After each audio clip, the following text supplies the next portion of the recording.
What's going on, guys? It's Faux Games here. Today we have the start of a new series. We have a couple series going on this channel as I start this one.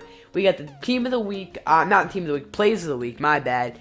Just some regular Madden gameplay and pack openings, and that's about it. So I figured we'd bring one for you guys who don't have the most overpowered squad or anything. So basically, if you're tired of, going into head-to-head seasons, thinking, oh, it's going to be great, I'm going to have a good time, got my gold squad rocking out here, going to go ahead and beast up some guys, and then basically you go up against Calvin Johnson, and they throw it up, an aggressive catch, and poop on you all day long. And we don't want that to happen, so we're going to go ahead and show you guys some budget beasts that are going to make your lineup for under 10K a pop. They're going to absolutely improve your game and help you get better at Madden Ultimate Team. So we're going to do two positions every episode, one offense and one defense. And I figured on offense today we'd start off with everyone's favorite position, which is receiver. Now, when you're looking at receiver, there's a couple kind of guys you want to get. You want to get three guys. You want to get a vertical threat, some guys speedy, can get down the field real quick, or you can run those slant patterns, all those nice little things across the middle, those quick cuts. You want to have your big guy, but we don't want to go like Calvin, that expensive. We want to go like with a budget big guy that you can aggressive catch with every now and then, and get those big down the field plays. And then you want to have your slot receiver who can make those little 5 or 6 yard catches and then get the rack and pick up the first downs in critical moments. So we're going to go ahead and look at those three types of receivers. The first one we're going to look at is the down the field vertical threat. And now there's a couple guys you're looking at for this, right? But the one that I was looking at in particular, we're going to go overhead to team, and we're going to look at this guy over here on the Seahawks. Doug Baldwin wrote to play 6K. He's up for right now.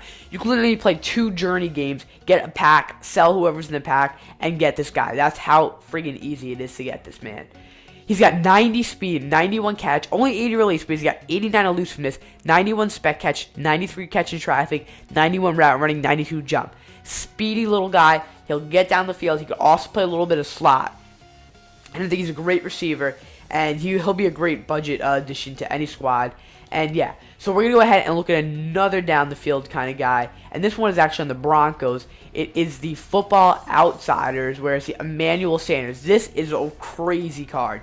91 speed, 94 catch, only 78 release. You'll notice a lot of those guys have slower reach outside guys, which you want to kind of have them fast. But these are going to be more of the outside guys that can also play the slot, not the big guys. He's only 5'11", so that's good. With 93 jump, 91 catch in traffic, 92 route running, 91 elusiveness, and 94 spectacular catch. This guy is a beast right over here. Okay, so we're going to go back just to regular receivers. You got those two options there. For literally 7K, you can get either one of those that you want. But now you're looking at all these great receivers. You don't know which ones to choose, right? You're looking, and now we're going to look for another guy, and that's going to be our next big man. So, for big man, there's a lot of great guys here, but you want to get a guy that's at least in the 6'4", 6'5" range. So if we go over here, we can see, right, we got Marquez Colson. Let's just use him as an example. He's 6'4", he's got 98 catch in traffic, he's got really good release, good speed for a big man, and good jump, 93 jump with 94 catch. But he's got 48 elusiveness, but that doesn't matter because this guy is not going to do anything after he gets it. You're going to literally lob it up to him. He's going to aggressive catch with that 98 catch in traffic, 93 jump, and 96 release, so he gets out in front of the guy a little bit, and he's just going to come down with it. This is the kind of guy you want. This is one of the 3 guys I want to show you. Next guy I want to show you right here is actually Brandon Marshall. So he's basically the same exact kind of receiver. He's got good speed, good release, terrible elusiveness, 6'4", good catch in traffic at 96, and a good jump at 91. So any of these guys are really interchangeable. And the last one right here is DGB, who's got 92 speed, 6'5", so a little taller. He's a little elusive, got not as good release, but really good catch in traffic at 94 and jumping at 95. These guys you want to kind of look out for.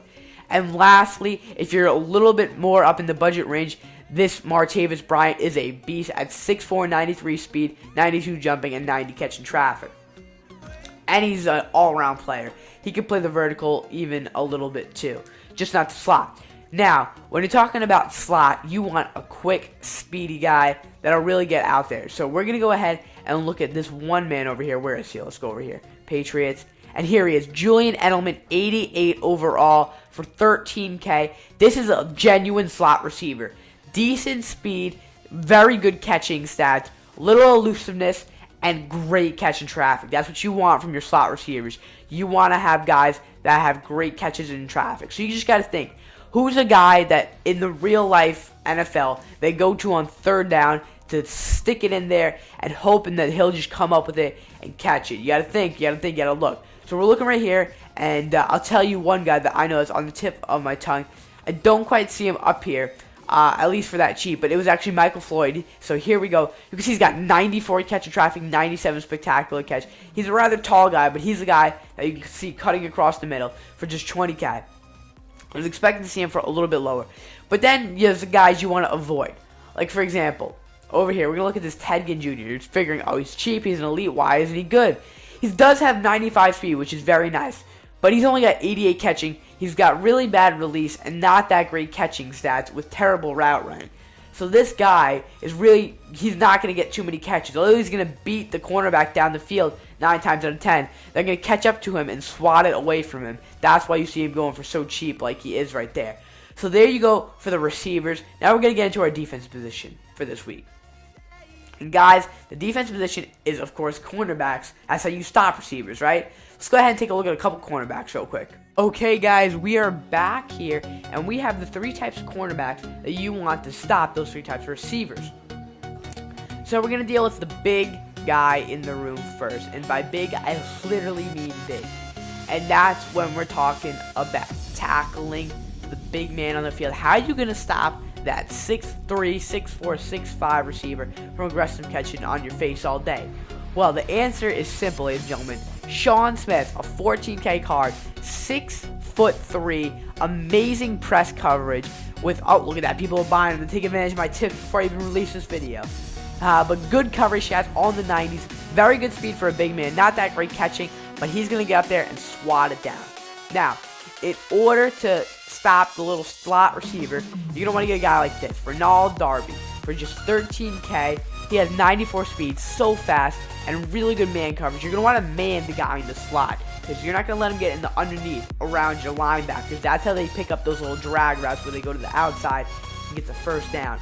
So you got those 2, and then there's one other guy that you want to have on your team, and that's just another guy who can go deep with that vertical threat kind of guy, jump up and swat it away, and that's why I was looking at this Byron Jones. He's a little costly, 24K, and he's an 85 overall. He's got some very good coverage stats, very good speed, and he's got 99 jumping, so he'll get up there and swat that ball away.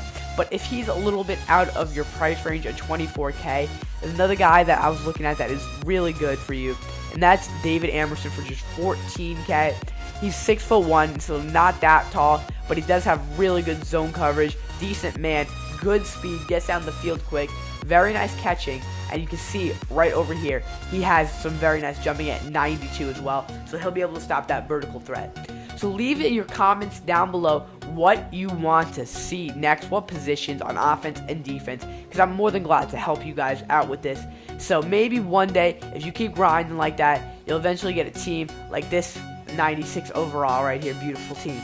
I'm just kidding.